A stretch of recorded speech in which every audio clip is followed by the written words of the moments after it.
This is CounselCast, part of the Legal Talk Network, and I'm your host, Karin Conroy. When you face a complex case outside your expertise, you bring in a co-counsel for next-level results. When you want to engage, expand, and elevate your firm, you bring in a marketing co-counsel.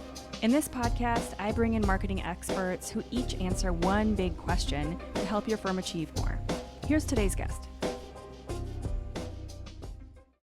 Hey Karen, my name is Gert Mellak. I'm the founder and CEO of SEOleverage.com. We're a conversion-driven SEO agency, leveraging all kinds of new technologies like AI, language models, but also our proprietary software to make sure that we help clients get an SEO process going that actually makes sense for them and really stick to this process. So we facilitate all the execution, all the implementation work, and really make sure that they streamline and focus their efforts. Myself personally, I'm originally from Austria, live in Spain. I've been living in Spain for a while, have always been in tech development, SEO, online marketing, lead generation, all these kinds of things, because I've just found that it's really exciting and challenging every single day. There's something new to learn. So I really enjoy it. And I'm actually really thankful that I can be back on this show here. Oh, I'm so excited. Thank you for being here again. Last time we were talking more about SEO and how to kind of focus leads and all of that stuff. This time is going to be so interesting, a little bit different. The title for the show is How Can Your Law Firm's Content Beat AI? So I'm excited about this. And I know that this is something that you find so fascinating, as I do as well. So let's first talk about this. You reached out and you had this story about something you saw on Twitter about content generation in terms of SEO and this battle that you saw. Can you kind of recap that story? Absolutely. We should probably start describing a little bit what the SEO work is like. It's just really content heavy. What does this mean? It means that we, in my case at SEO Leverage, for example, we obviously work with law firms, but also people, other businesses from other industries. And it's always for us a challenge to know the industry well enough to write a text that actually sounds at least correct. I'm not a lawyer. I can write it. And I could probably, with some research, write a text that for a non-lawyer sounds almost correct. Yeah. And then a lawyer goes through and crosses everything out and says, hey, this is start fresh. This doesn't make any sense, right? It's normal. Everybody knows from their industry. Everybody's an expert in the industry. Yeah. And for an agency, it's really tough. So workarounds here. We have people try to focus on certain industries. They have been doing a lot of legal text. They're really proficient. We know that what they produce is probably almost like 60-70% correct. Yeah. So much better than getting a VA to write a text they have never written before. Yeah. Other workaround, we actually get clients write texts based on our instructions. This has been working really well. We give them a complete content brief from a search marketing perspective. This is the text I need. These are the terminologies, the phrases, the story, etc. And then the client writes the content. Obviously, the content then is correct. It might not be as SEO optimized. It might be a little bit of an issue. So we have a little bit of a back and forth. Content creation with every client works a little bit differently based on their preferences. So we try to adapt.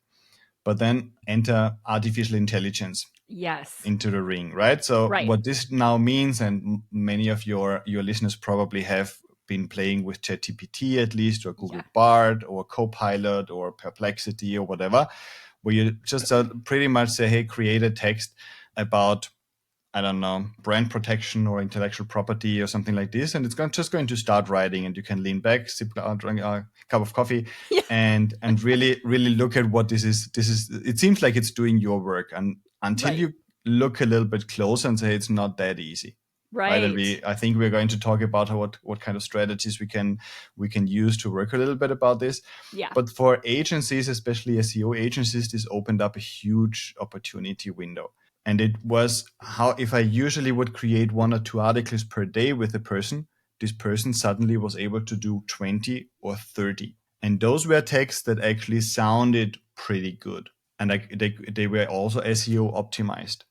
So I know agents did it usually to create like 20 a week. They're now creating 200 or 500 a week. Yeah. And they're getting VAs, virtual assistants, train them to a certain level where they can just use those AI tools to even move faster.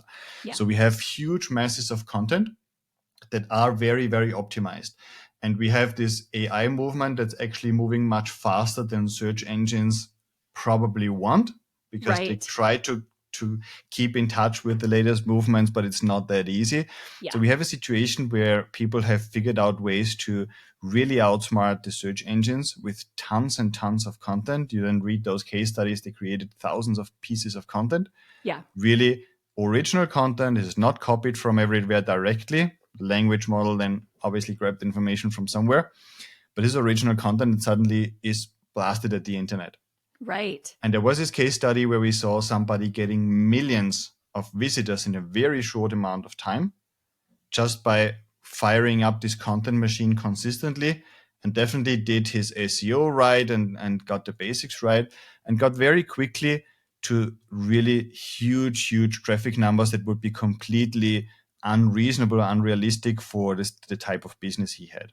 Right. So he went straight after one of his competitors, posted like all this content you were describing, and was getting millions of views on the content, which normally with a human generated content, this is going to take months and months, maybe years.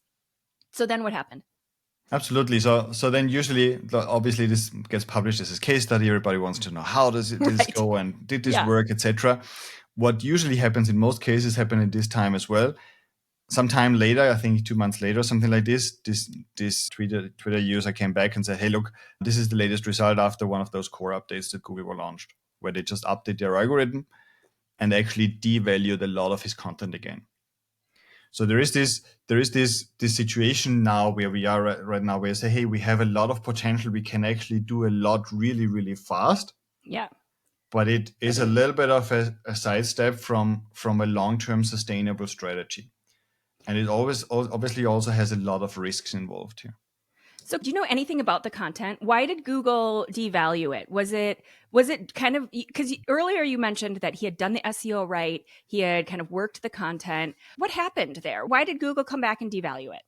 In this case, we didn't get really specific answers. What I know from other similar case studies is that Google, first of all, they make an assessment about your content. And they say, okay, if the site so far had quality content, probably what you're publishing has quality as well. So I think about it like they give you like an entry level rating. Yeah. So you have a decent website, you get an 8 out of 10. But then you need to prove it. This content needs to prove that it satisfies Google users' expectations. If it doesn't, it catches a lot of negative signals, as we call it. Things Google picks up where they say, hey, this Google user wasn't happy. And this is all it's about. Google wants to make a Google user happy. Yeah. Google couldn't care less whether this is true, whether this is nicely written, whether there are spelling mistakes. The only thing Google really cares about is to make this Google user happy. If they don't pick up those signals to justify this 8 out of 10, they're going to slowly downgrade it. Okay. And then you also have these masses of content that you need to update over time.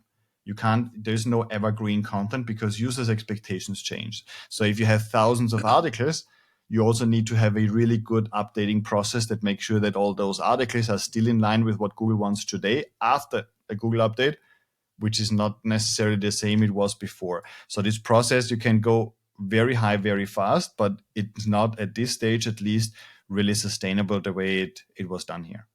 So have you seen sites where they do have the thousands of kind of outdated articles and they're getting devalued because the content's not working for them? It's one of the main things people come to us with, where they say, hey, I used to be really, really big 5 years ago, 3 years ago, 10 years ago, 15 years ago. I was the first in my industry. I have been blogging for 9 years straight. Yes. What happened? Yeah. And they just don't see that the competition level this year is probably 10x what we had last year. And last year, probably 5x what we had the year before. And it's just not happening. It's evergreen content. Even if though the content hasn't changed, the laws for a law firm probably haven't changed that much. Yeah. But the content doesn't work anymore. Why? Because a few years ago, you could have a title and a wall of text with 800 words. Yep. And if there were a few keywords here, there, and there, you're good to go. You were good to go. You got leads probably. You even got leads. You didn't have to work really hard compared to what we do today to actually get something ranking. And it doesn't work this way.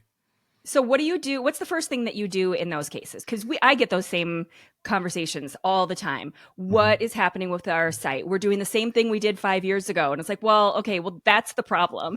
But what's the first thing you do in those cases First, we if definitely they hire you? get on a call and make sure that we really can help, that we have Yeah. seen this before, that we know, we're confident we can actually make a difference here.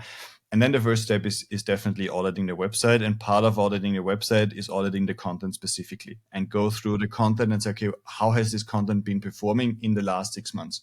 And then we're going to find out something that really shocks people a lot, which is that we have an 80-20 here. 80% of the content is only going to account for 20% of your traffic. So you can pretty much throw it away and nothing bad is going to happen. We have a client now literally remove thousands of articles. He removed, I think, 2,000 already. Nothing happened on a website. Google couldn't care less about this content. Except his heart broke a little bit. He even shared this experience with me, what it meant, and also the sunk cost of tens of thousands of hours of his team preparing this content, him creating it, editing it, etc. Podcasts, hundreds of podcast episodes. They're not doing anything anymore. So either you do something with those episodes and bring them back. We have done this in this example as well. We had him re-record some of those episodes, put up fresh content on the same URL, present it in a different way that makes more sense these days, and the content can come back. But chances are that over the years, a lot of things have happened in the business, and this content isn't that important anymore as to really spend a few more hours bringing this really back. So and if you're talking about thousands of posts and articles, you can update some of them, but updating all of them is going to take years. Absolutely, and it's also not about the traffic; it's about the conversions. And once you check the conversions, this is one of the first things we do. We want to know what is actually happening on the website. Where do people come into the website before they convert? Or before they do something that we really like? They check out your contact page, check out your about page, they check out your testimonials. Where do they come in before they go to these pages? We call it soft conversions. We want to track those soft conversions, those behavioral conversions, because then we're going to say, okay, there might not be a lot of traffic coming through one of those articles, but whoever comes in is checking us out. So we have done something right. Let's go back to this article, spend half a day on it, bring it back. Let's remove 500 others that don't lead to this kind of engagement. And we know why, because it's just not happening. But if you don't even have the conversion tracking in place, it's really, really hard. So this is very often after the audit is the first step. Put the conversion tracking in place, gather some data, at least for a month, before you actually make the call. So the next thing I wanted to talk about ties into this, because you were talking about a pretty complicated conversion tracking with your content. And so I wanted to talk about the weakness of AI content, because what we're trying to get to is how the title of the show being how your law firm's content can beat AI.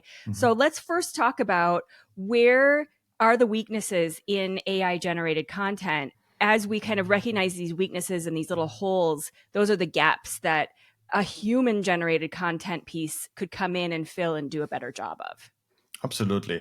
I think it's important that we understand, like on a very basic level, how those language models actually work. They're predictive models. So they're just, it's fascinating what they're able to achieve with a very simple principle, which is they predict what the most likely next word is. Right? So if I have a phrase like, in the evening I come home from, and the language model is probably going to suggest work. Probably. Right? And then I say, okay, and there's like an and, right? And I have, and it's suggesting dinner. So this is the kinds of things we can expect from a language model. It's fascinating how well this works until it doesn't. So we have this situation where it's predicting based on how it was trained. Training a language model means giving it a lot of data to process, to analyze, and to reuse. So whatever the language model puts out, isn't the language model going through legal texts, making the connections and the logic and say, okay, if this was true in 1950, then this case in 1980, then this must be. It's not that way. It's just going to invent it. We say they hallucinate, really, because it sometimes doesn't make any sense. And we are getting better. So it's definitely getting more and more into a place where we have like a logical layer or pretty much a database. And on top of them, then the language model interpreting it. because we have seen if it's just interpretation of or language model content generation, it doesn't work. So they first want to check the facts and then use the language model to just describe those facts. This would be the ideal scenario. And I think it's going to get better. But right now, it's pretty much rewriting what already exists based on whatever it was trained on. Yeah. And then we have funny situations where it might just grab whatever testimonial it finds, because in this text right now, there must be a testimonial. So I think when I talked about SEO leverage, we were apparently working for the Acme Corporation, and their boss gave us a really good testimonial. Would be great. I was really happy about the testimonial. It's just not true. And this happens with all the text. Fake. Yeah. Absolutely. Yeah. I've seen that so many times. So what are some things, I wrote down some ideas about strategies to outperform the AI content. And I just want to be clear that we're not saying not to use AI, because I think there's lots of useful uses. That's not the word I'm looking for. Lots of use cases for this AI. However, there's some places where you just can't do that. So one example is like a testimonial, like you were just describing. And it needs to sound, first of all, most testimonials, like on Google reviews, that's going to be linked to someone's account. So you can see this is a real person. And it needs to sound like a real person. And as a lawyer, you cannot misrepresent things like that. That's illegal. So your reviews and testimonials need to be real. So like if there's nothing else that you get out of here, don't go to AI and generate some fake reviews. That's such a bad idea. But what are some other places where you can use your own writing and content to outperform AI? I actually like to use a blended approach. I want to be really direct here. The times where you sit in front of a blank document in Word and start writing are over. This is over. And whoever is still working this way, unless it's to write a legal document, and even I guess for contracts, probably there's some templates or some generators that actually work pretty well. Those times are over. So we need to recognize this ship has passed. It's been fun. It's not going to come back. Yeah. So what we're looking at is to always base our content at some sort of structure. The way we work with clients is that we would give them, for example, an outline to start with, and maybe suggest a few topics they could talk about in each paragraph. And this is already SEO optimized, so they know when they really fill this in and pretty much base their content on this, it's going to be good. We sometimes even pre-write content and say, okay, maybe add a story or something like this. And this is really a really important point.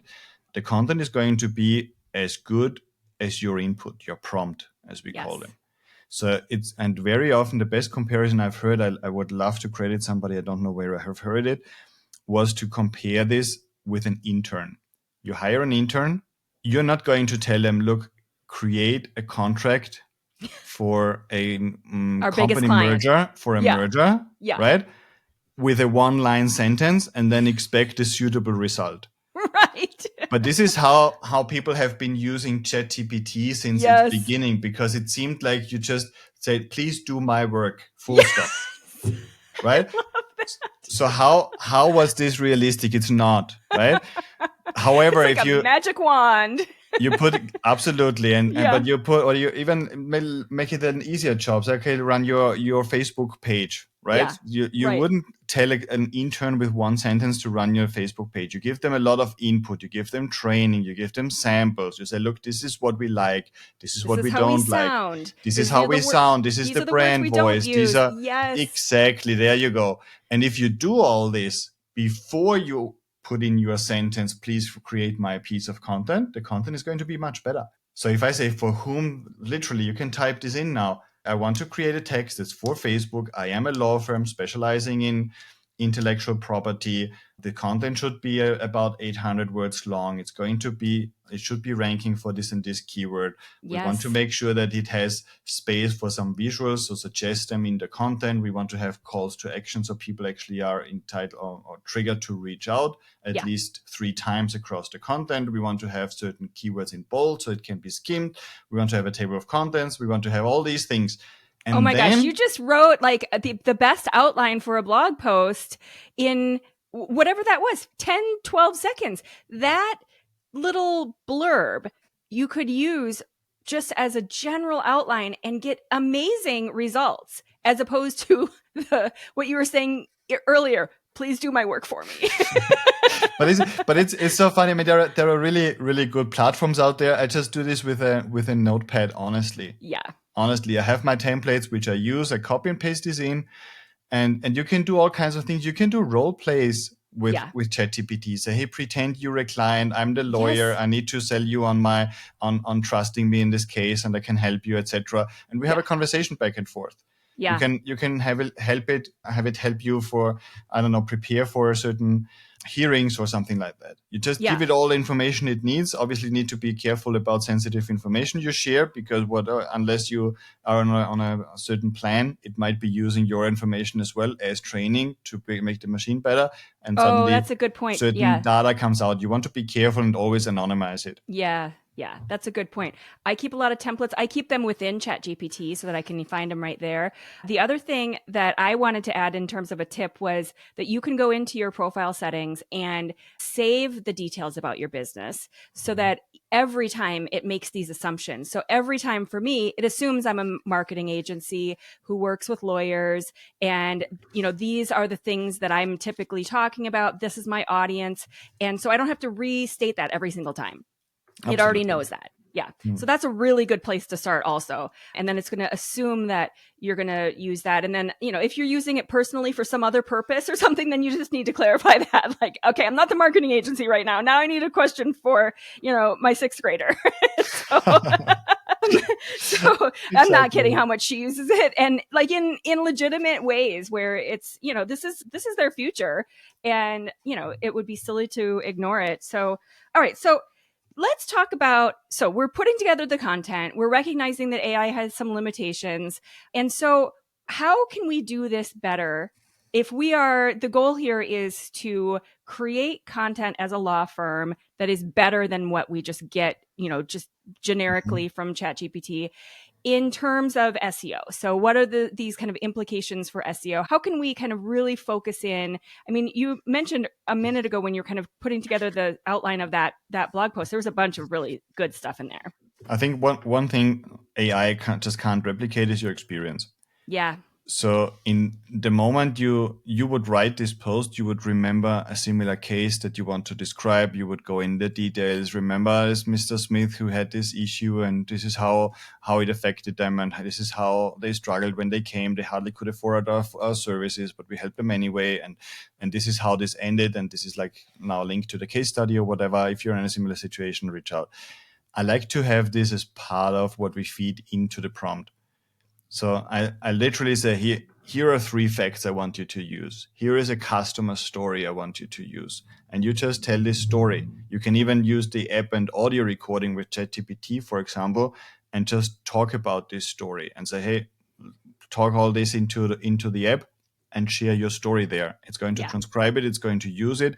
It's going to find ways where actually to go back to the story if you ask it to, and it's going to show the story or showcase the story, tell the story, and then at the end maybe go back, make a connection, have a nice ending or a nice really closure on this particular piece of content, taking this into account. You can specifically ask it not to make up any facts and not to use any facts that you wouldn't use. This is also interesting. So sometimes you might hear suddenly get like statistics and they're probably all invented. fake data, invented fake data, but sounds really, really legit. Yeah. Just don't let it use it. Put the boundaries up, like you would say, and tell an intern, don't make up anything you can't prove. Yeah. Here are the facts we can use. This is a book you can use in order to cite any facts, but this is what we actually want. But really the most important thing is your experience, your stories that you have as an established business on your own history, your cases, your clients, whatever you can share in this context that might be relevant, and feed it into the machine. Make sure that they know this is the story we want to use, because everything else is going to get better and better and more easy to replicate. But the stories are going to be really hard. Sorry to jump in the middle there, but is there a way to tell it that you don't want it to take your story and use it anywhere else? I think there are now, they just came up recently in ChatGPT, at least, with a team software that's supposed to actually maintain your data within the team, I believe. Okay. It's definitely something to take into account. Yeah. At the same time, there is a likelihood that similar stories have happened to similar lawyers. Sure. So it's probably going to be a little bit harder. I would always try to anonymize the story and maybe make up a fake place or location where this actually happened or something before you actually feed this in and then update it or whatever. But also be aware that whatever you put up on the internet can be then training data for ChatGPT unless you block their access, which in my point of view hardly makes any sense. Right. So ChatGPT, OpenAI, the platform behind it, is going to read your website, is going to read this story at the end, and might then use it. So in this case, I think it wouldn't even be a point of discussion here. You just use this, feed in your story. It's going to end up in there anyway. That's true. Yeah, that's a good point. I just believe that the more time I spend with this and looking at this whole strategy, like how can I as a human present information that's more useful and better performs than AI, it just comes down to this. It comes down to stories / case studies, which is the same thing, just in a different format. And it comes down to testimonials. And so telling the stories of your cases and your experience in whether it's within a blog post or a case study, but then also having that supported by testimonials, that's something that other firms can't replicate with AI. So the value of that type of content, I think that's one thing I see really just exploding over the next few years is the value of Google reviews, the value of these testimonials, and then the just real focus on case study type content. What do you see as kind of the future and where you see AI going over the next? I mean, it feels like it's been so fast. I was going to say like the last 2 years, but it's been like maybe a year-ish. What do you think for maybe the next year and then kind of long term? It's definitely a hard question, but I'm thinking about this a lot. So I have my answer, which might be different next month. Okay. So I believe short term, we are going to get rid of all the small issues we have been facing in ChatGPT not able to do simple math, ChatGPT making stuff up, ChatGPT getting facts wrong. I think this is all going to move away within the next 12 months. Oh, wow. That's amazingly fast. I would expect that because it's just really so quote unquote simple for Google and other engines to really use what we call a knowledge graph, where they try to connect concepts like the founder, they have it somewhere connected to the company and the company to the podcast and the podcast to iTunes and iTunes again back to the company or whatever. They have those connections, and Google has it in what they call a knowledge graph. And it's really a simple step to use more and more a knowledge graph before actually creating content that might be wrong. Yeah. There is not even a fact-checking layer. I've heard people talk about fact-checking after the generation and then editing it. I think it's just going to be like a construct of facts, and then they wrap the text around, which seems to be making more sense. But I do believe we are not having those basic issues anymore. Now GPT-4 is much better than GPT-3 in this regard already. We are getting much better in writing in better prompts. Yeah. We are going to get much better. We're not going to do those simple one-liners anymore. We are going to copy and paste templates. We're going to use platforms that make it easy, where people share templates as well. So we are going to... I was thinking when you were saying the idea of a blank document is dead. And so then I was picturing, we only use Google Docs and Google Forms and everything. We don't use Microsoft at all. And I was picturing Google Docs, opening it up. It's already getting there. Like it already has some AI starting to be dripped in there. But I'm imagining that being something that is drastically different in the next, I don't know, I'll just say near future, in next year or two or whatever. But I could easily see that being, the document saying, what are you making? Are you making a letter? Are you making a contract? Are you making a blog post? And then having some prompts where it just helps you to develop that. So it's not necessarily like a ChatGPT version, but it's more of the outline prompted version like you were describing. Absolutely. I would expect AI really long term, maybe 2-3 years, be everywhere.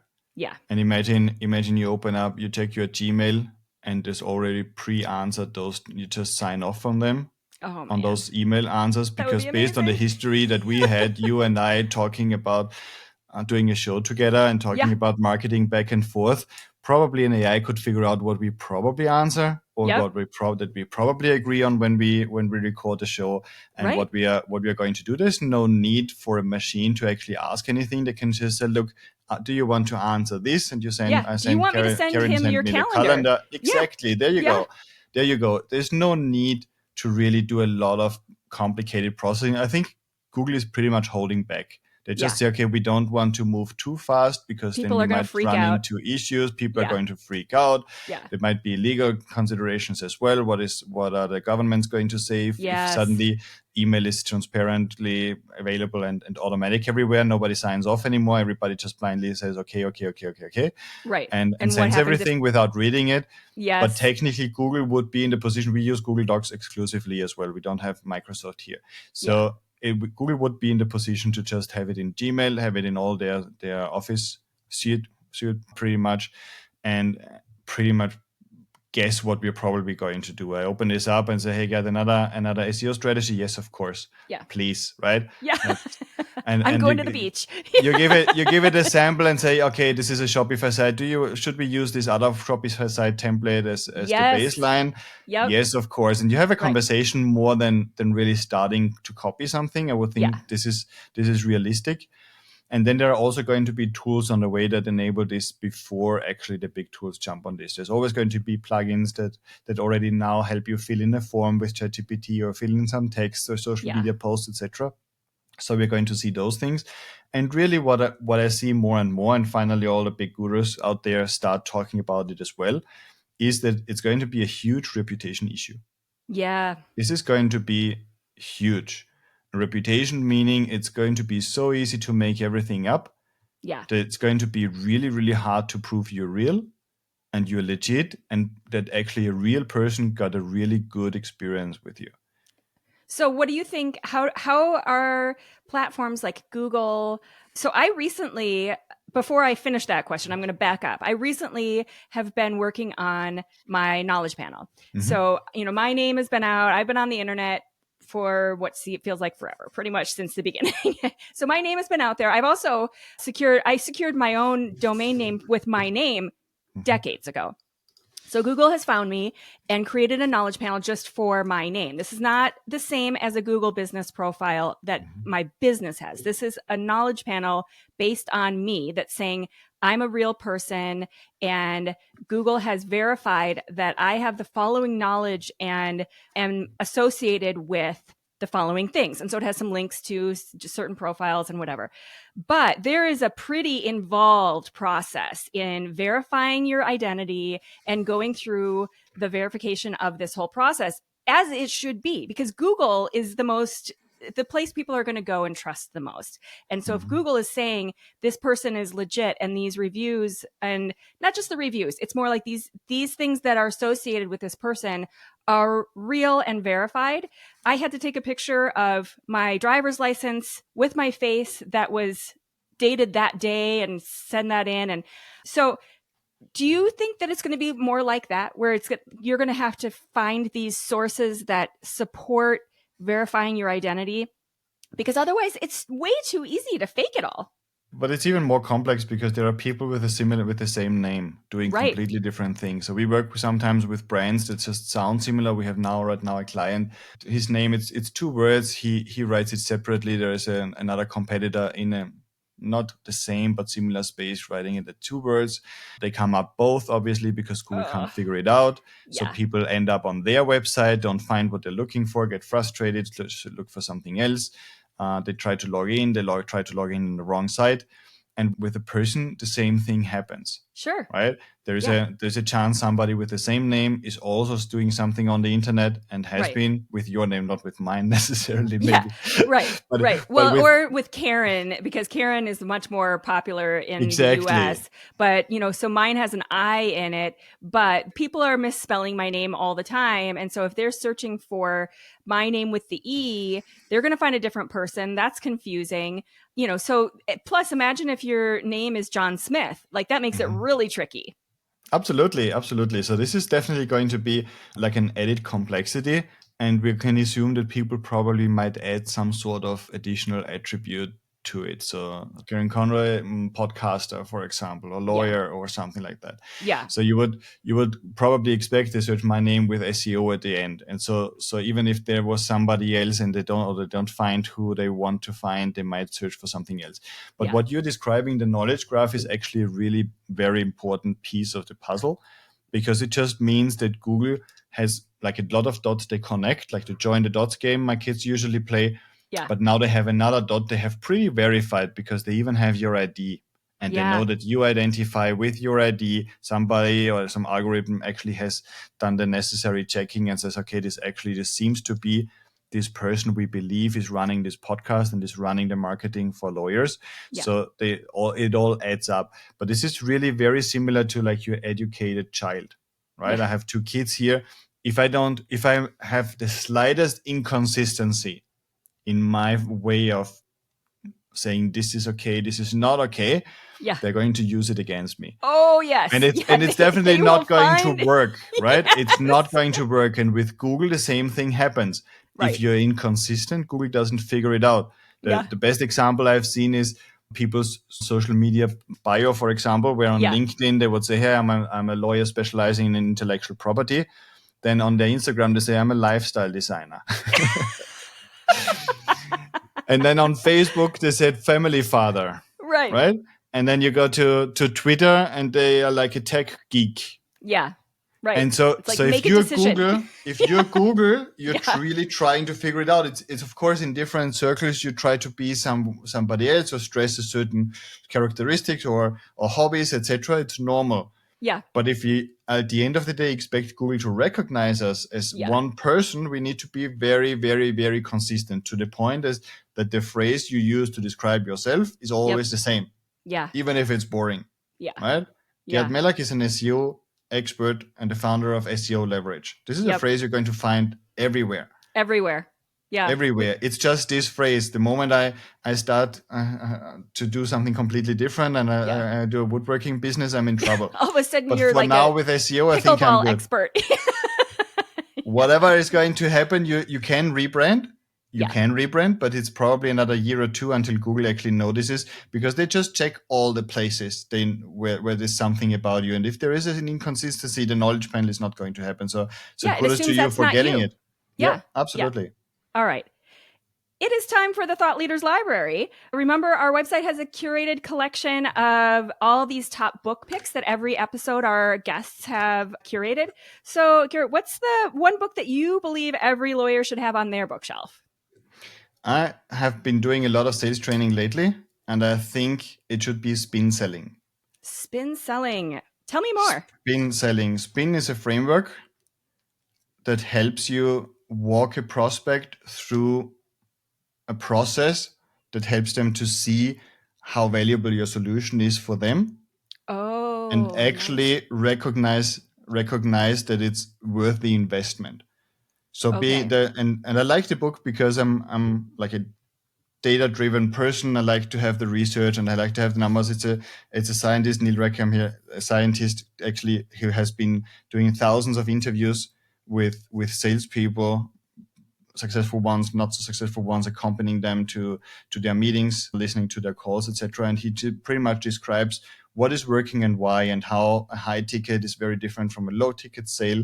Yes. And really how the price you can charge really depends on this value equation, right? So how much value do they think you provide for them?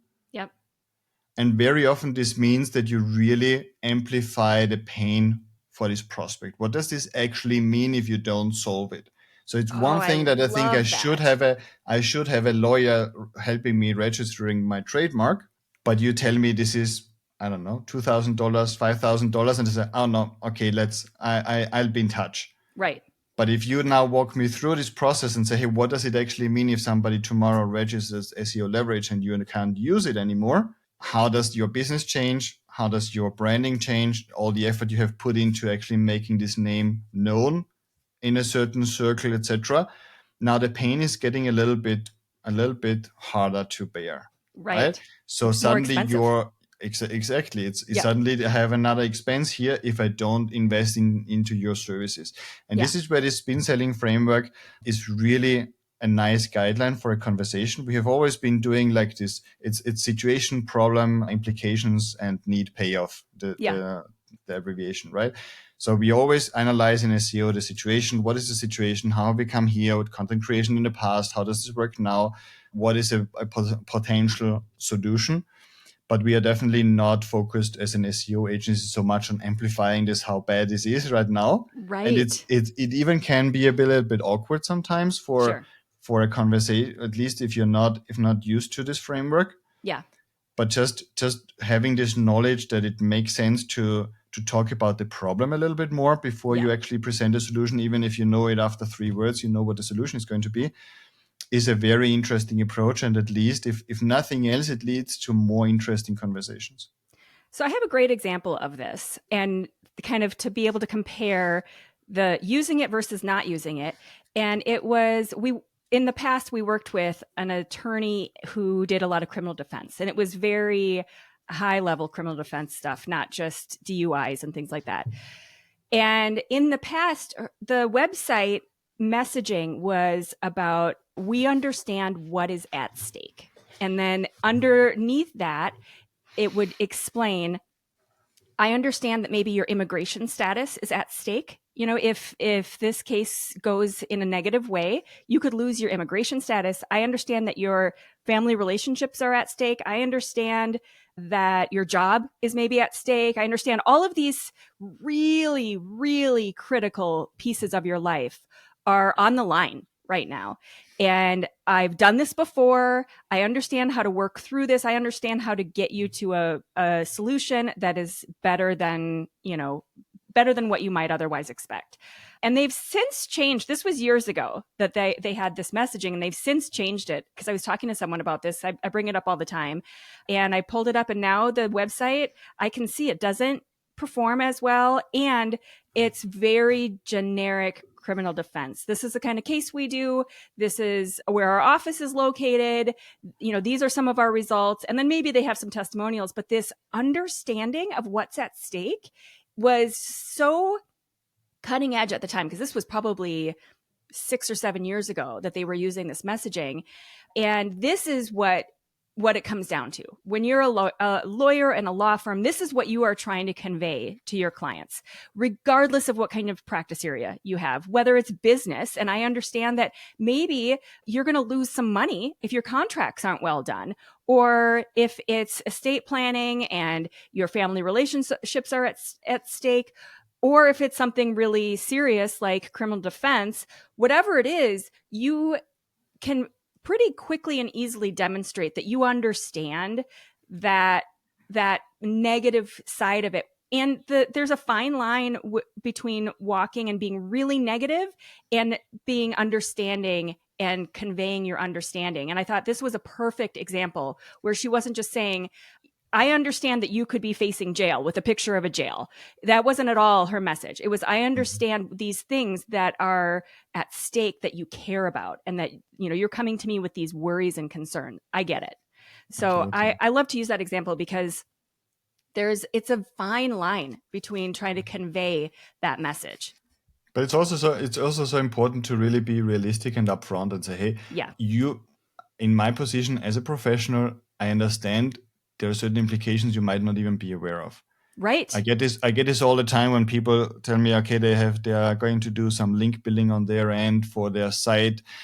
And I'm like, whoa, let's have a conversation. The only thing I pretend on this conversation is making sure that you know what you're possibly getting into. You might lose your business. Yeah. I've seen sites get penalized by Google, disappear completely. They weren't even being found for their brand name, which is like the easiest and most normal thing that could happen, right? And then I just give them a hint in an email and say, let's just have a conversation. Let me just tell you what you're getting into potentially. So you know that you, with a simple decision and paying a few $100s, you might be putting your business at risk that you have been building up over 15 years. Yeah. Yeah. And this is where this being upfront, I can totally relate. It's going to convert better, because it's going to be a wake-up call where they say, hey, how would they take my house away? Right. Right. But and as a lawyer, even as And even as a marketing person, but as a lawyer, there are these things, and that's what you're being hired for. That's what they're expecting out of you. They're expecting an understanding that's beyond what their basic level understanding of this topic is. You know, they assume you've been doing this longer than the 5 minutes they've been thinking about it. And so there's things that they're probably not thinking about. And so this is what you're being hired for. So that's what you need to demonstrate. So that's awesome. Okay. Spin Selling is the book. We will link to that on the show page. And also in the library. So, Gert, what is one thing that you know that really works? Consistency in maintaining relationships. Yeah. And I'm really bringing this up because I have been having so much feedback from just a feedback round I did among clients from years ago. So much great feedback. I reached out to them. Hey, what are you up to right now? And many coming back. Let's have a conversation, etc. Yep. You need to be consistently, proactively creating and maintaining those relationships. Yep. This absolutely works. Yeah, it's so true. And then that feeds into one of our big points about, you know, how you can win at this content battle with AI is those testimonials and those stories and staying in touch with those people. That's what leads to those awesome reviews, the awesome testimonials, you know, and that is what sells the next person as well. So I feel like this was such a great conversation. I think everyone is talking about AI and kind of all the little tips and tricks and everything, but this is like, how can we rise above and how can we demonstrate that as humans in these businesses that, you know, we're not going to set AI to the side, but we're going to provide better content and do a better job than just generic AI content. Gert, thanks so much for being here. Gert Mellak is the founder of SEO Leverage. We will link to everything on the show website. And we are also planning another episode that's going to be coming up in the next few months. So stay tuned for that. Thanks so much. Thank you so much, Karen. Pleasure to be here. Thank you for listening to this episode of the CounselCast podcast. Be sure to visit our website at counsel-cast.com for the resources mentioned on the episode and to give us your feedback. If you enjoyed this episode, I would appreciate if you could rate and review the podcast on Apple and subscribe to your favorite podcast platform. See you on the next one.